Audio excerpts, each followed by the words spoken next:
First, I want to thank Tammy for allowing me to be here. Thank you very much.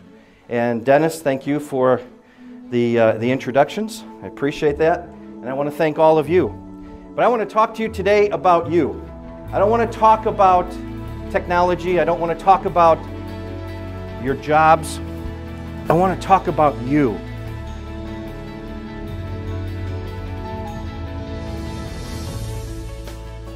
Two years ago, we were on vacation in Boston.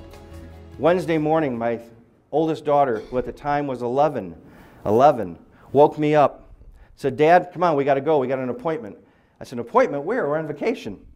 And she said, "No, I know, but we got an appointment. We got to go." And I said, "Where are we going?" She said, "Harvard." I said, "Harvard?"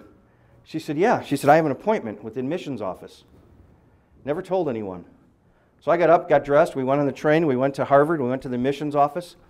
We spent 2.5 hours at Harvard, and they were waiting for her, they sat down with her, they told her what she would need. They said, "You're not too young to start thinking about college.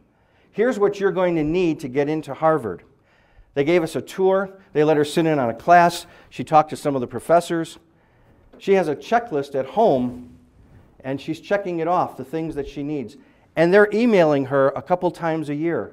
"Lauren, how are you doing on your progress? How are you doing? Because we're looking forward. We know that you are going into 8th grade. We're looking forward in 4.5 years from now, 5 years from now, to having you as a student here at Harvard."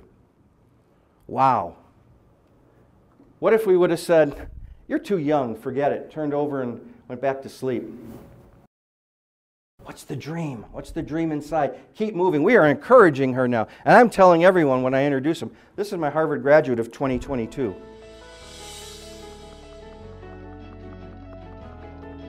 Have the strength of a peanut. You know, there was a time in the South when there was drought and the farmers were losing their land.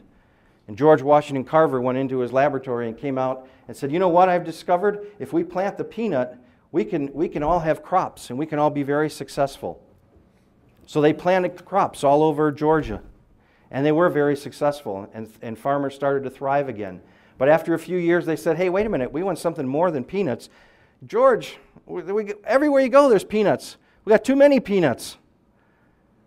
It's your fault. Why did you do this?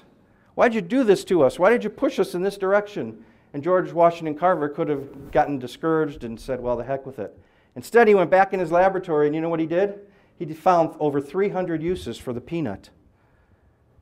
Some of these uses are food for humans, food for cattle, cardboard, it's in soaps, it's in cosmetics, shavings cream, medicine, fireplace logs, and on and on and on. He didn't give up. He said, "I'm going to go forward." The strength to win, that's what you need. If we can get 300 uses out of a little peanut, just think about all the uses for you.